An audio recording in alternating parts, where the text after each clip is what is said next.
Алтын ака, баягы мэрдин протоколдук тапшырмасы менен баягы Разакова менен Касымбекова көчөсүнүн кесилишинде мына Каракулжа кымыз бар экен. Ушул жер алынып атат азырча. Балдар иштеп атат, мына ичиндеги сөрүлөрү.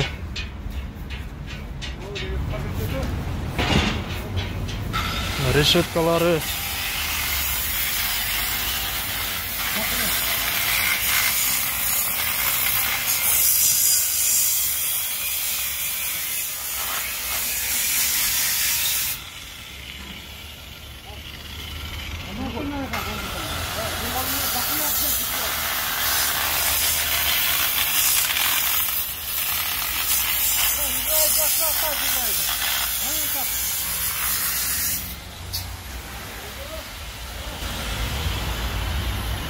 Ушулар полный бошотулат.